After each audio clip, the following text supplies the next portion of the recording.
Hi everyone, I'm Anthony O'Flynn. We're currently living through a very critical moment in the global shift of consciousness, with the epicenter of the world's attention now focused on the Middle East with the conflict in Israel as to what's occurring there.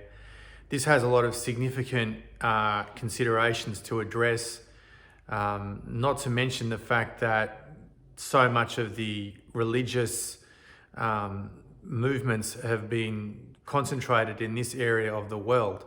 I've been to Israel. I've seen it with my own eyes. I have also been to Gaza City. I've seen that with my own eyes.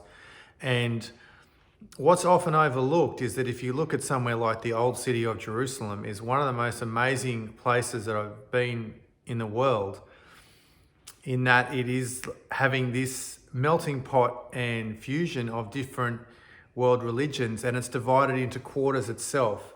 We have the Jewish quarter, the Muslim quarter, the Christian quarter, and the Armenian quarter. And what is significant about the current conflict is that many people are pigeonholing into the current events of what has occurred in regard to this latest cycle of violence, in that it's only just begun about 20 odd days ago.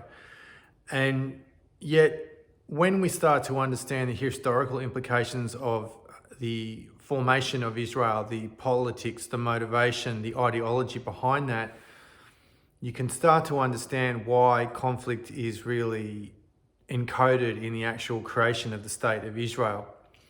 Not only that, there's a lot of concern, at least in my view, that particularly with the alternative media, the alternative right media has really jumped on the bandwagon of endorsing the violence in response to the attacks from Hamas.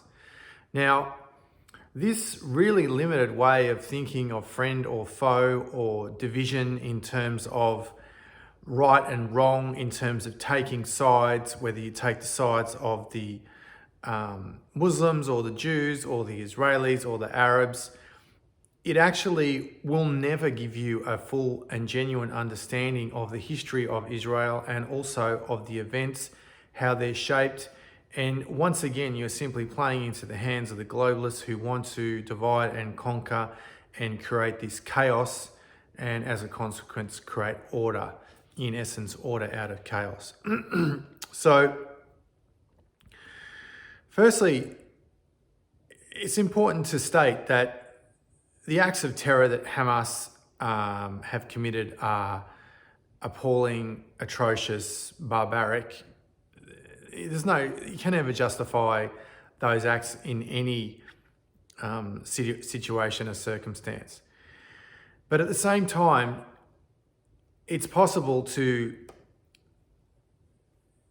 not support the IDF, Israeli Defense Force, and the Israeli government, and to separate the victims of this situation, which are not just the people in Gaza City, the Palestinians more broadly, and the people of Israel, because they're both suffering in their own different ways. And if we take this black and white way of thinking, we're unable to understand the nuances, and we're really unable to perceive the reality of this situation, in the sense that there's so much pain and suffering, and both parties are in essence pawns of the globalists, which is a very, very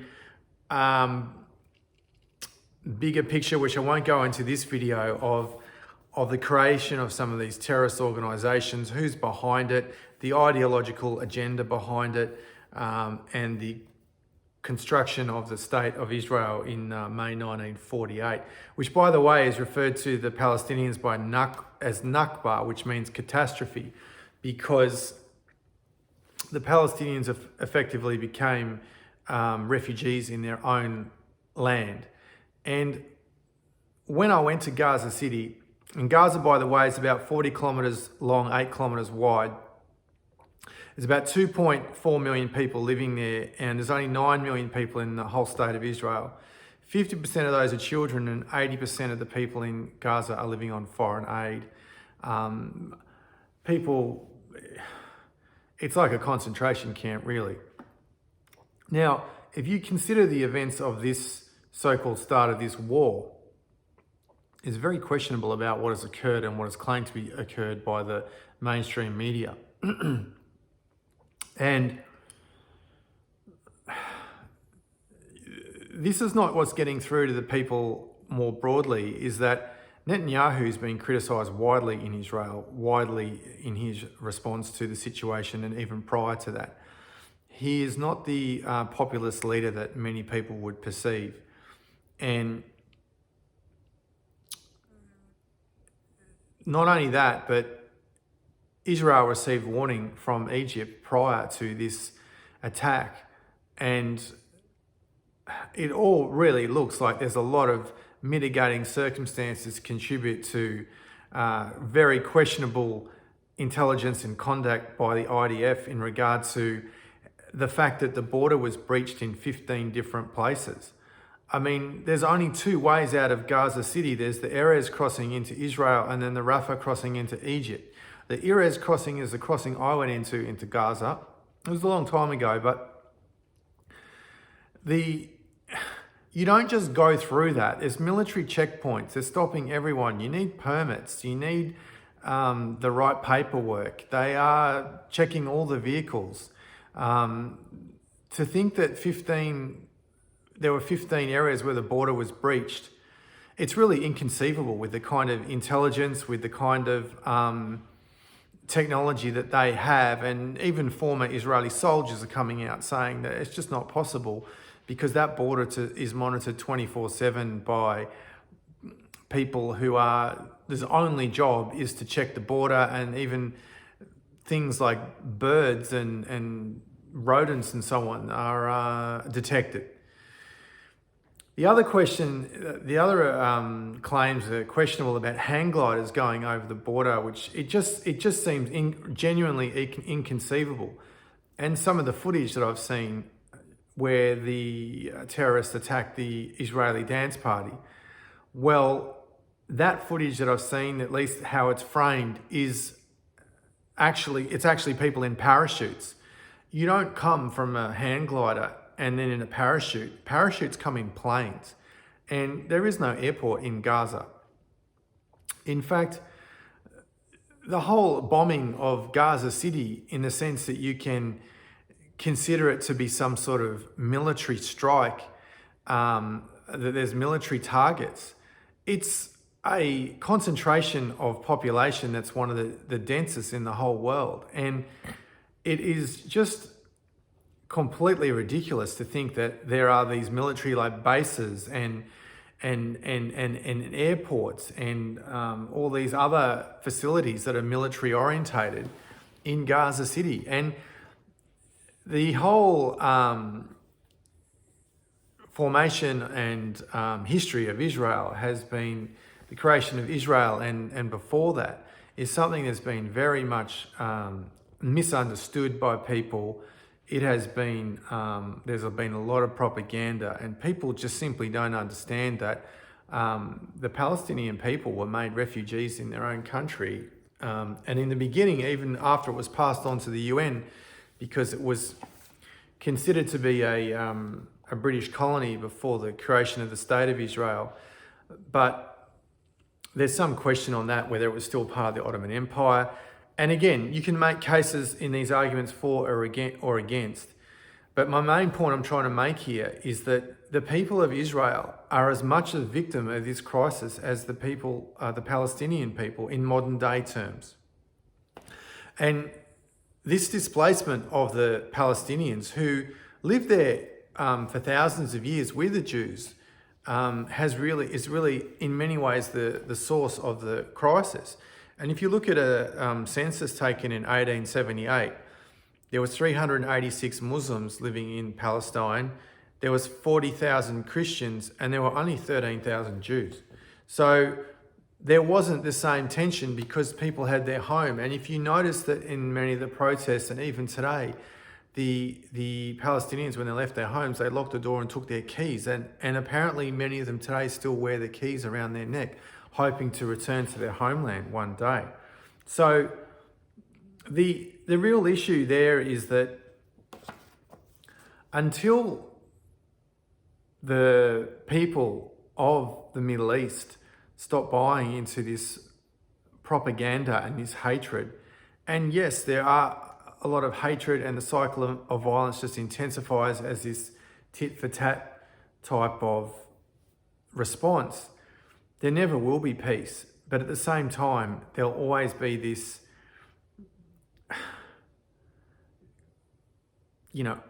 unrest, fear and anxiety. I mean, I've been to Israel, stay with Israelis. They told me when they were in the army that they couldn't sleep before they were basically about to go back onto the base and go out on patrol and everything, because they suffered so much anxiety. And if you don't know, at least how it used to be, all Israelis go into the army. It's 3 years for men and it's 2 years for women, at least it used to be. And if you choose not to do that, then it's actually very hard for you to get a job. It's harder for you to get into university. They can make life very difficult for you if you go against the grain and go against the system. And if you go for a job interview, the very first question you'll be asked is, what did you do in the army? That's the first question. So what I'm really trying to convey here is that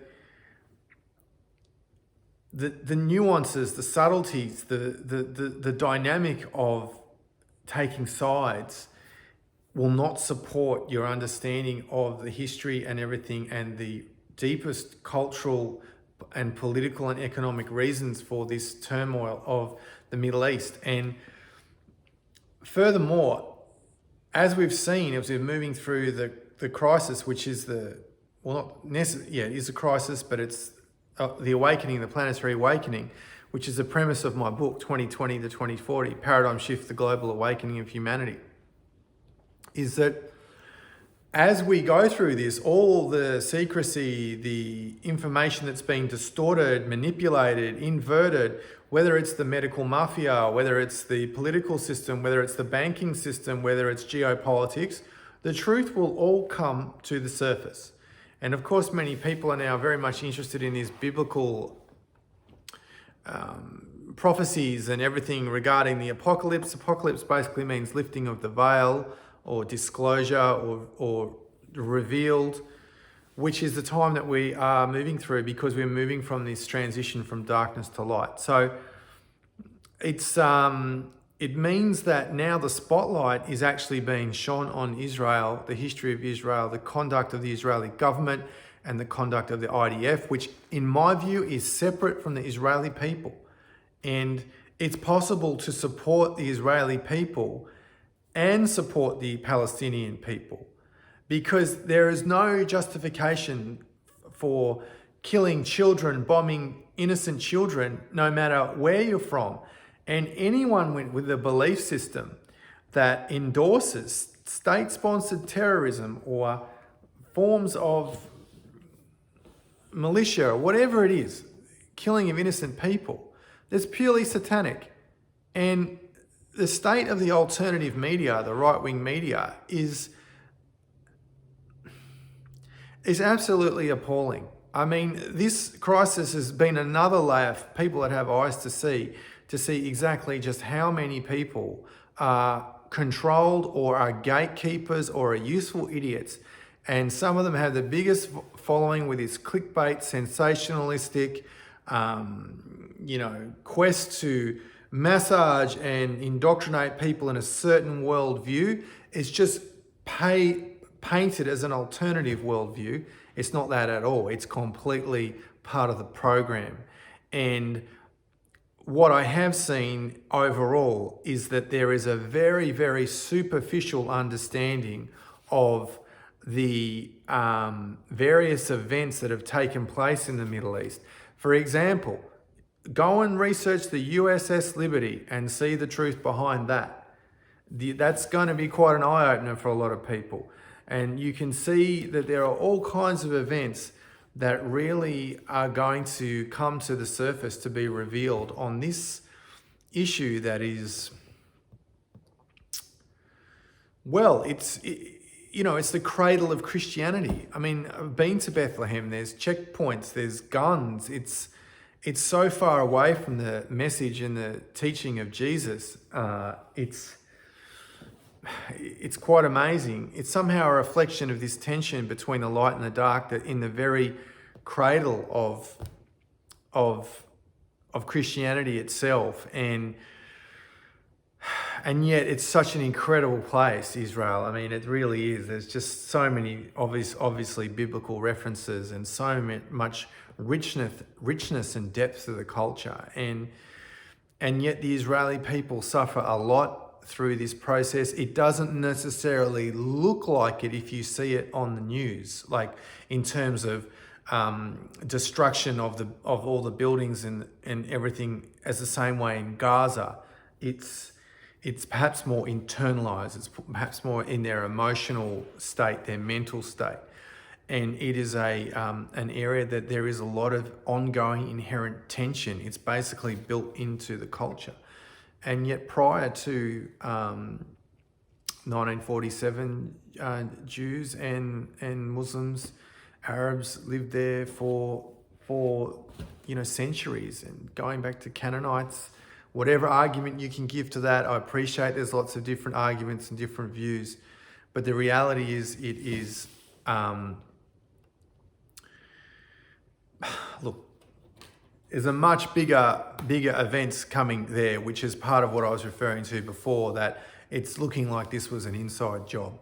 And what it means is that if a regional war breaks out, and there are a lot of speculation with the 10,000 people that are coming across the border, or at least previously were at the Texan border from Mexico, and they're not just Mexicans, by the way, every day, then what does this mean for the decay of the West and so on, and this separate division in terms of religion and all the other social issues that are going to start to be amplified, and much more attention given to them in the context of this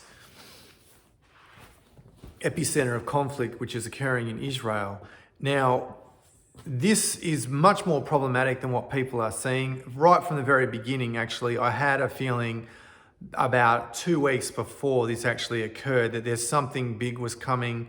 I wasn't sure at all what event it was. I felt very clearly that there was some disturbance, some negative event, but I had no idea what it was. And this is it, to be clear, that this is the plan. Now the plan was going much beyond just this small localized conflict. At this stage, it is going to be, to me, what looks like to be an attempt, at least, to create a much bigger and broader regional war.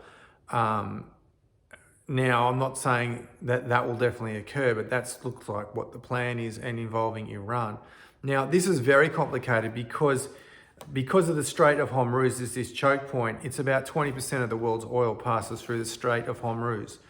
And this will directly impact any exports of oil around the world, and obviously shipping. And to me, it looks like the US itself will be impacted directly because of this. And yet at the same time, as I mentioned in the beginning of this video, the US are now sending aircraft carriers.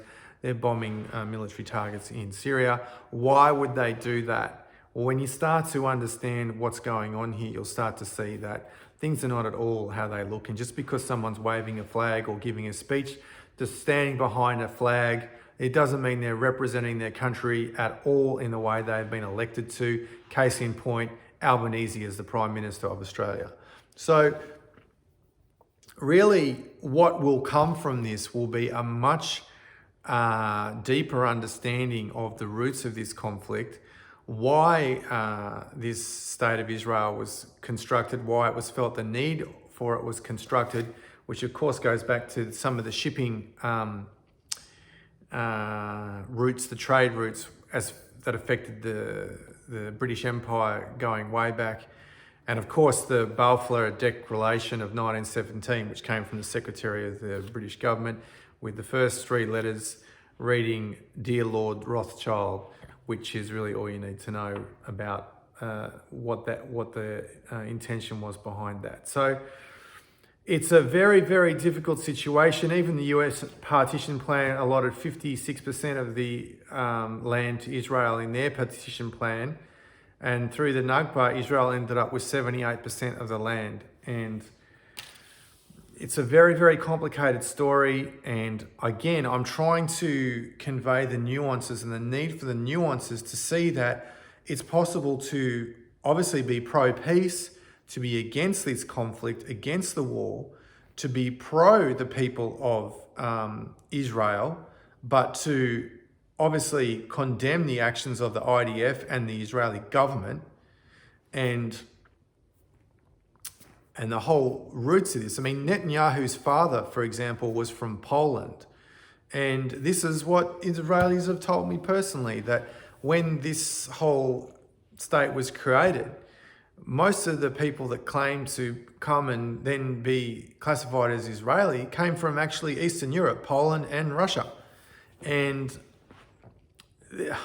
there's just so many things that people don't understand in the wider framework of the roots of the tension, and yet the concentration of attention is on, you know, this terrorist attack and this response. And you'll hear the mantra again and again. Listen for these key words. We support Israel's right to defend herself. You'll see that from politicians around the world. It's like a mantra, all saying the same thing, which in essence, you have to agree with. But does that mean bombing schools, bombing mosques, bombing hospitals, bombing apartment buildings, civilian casualties that are ongoing, that are considered acceptable, or collateral damage, or whatever woke newspeak phrase you want to give to it? Well, no one can, in their right mind, can ever support that kind of military action. Killing of innocent civilians, killing and bombing of children. I mean, the trauma that those people face that are in their homes, there's nowhere for them to go. I mean, I've seen it. They can't escape. There are literally 2 exit points out of Gaza. And it's not so simple to leave at the best of times. It's very difficult even to go to Jerusalem itself. So get educated, get informed, and for God's sakes, please, see some sense here and see through the propaganda of supporting this military campaign, all these acts of terrorism by these people. This is the work of the devil. This is completely satanic to support military action in this way, where civilians are being killed ruthlessly, brutally, and it is, in my view, looking like this is just the beginning of such bigger proportions because of the reports that are coming through and what some people are saying about the basic inability to stop this occurring. And even though they were warned about it, there's many people in Israel speaking out about this. And look, it'll be something that will be revealed in due course. God bless everyone. Take care. We live in epic times.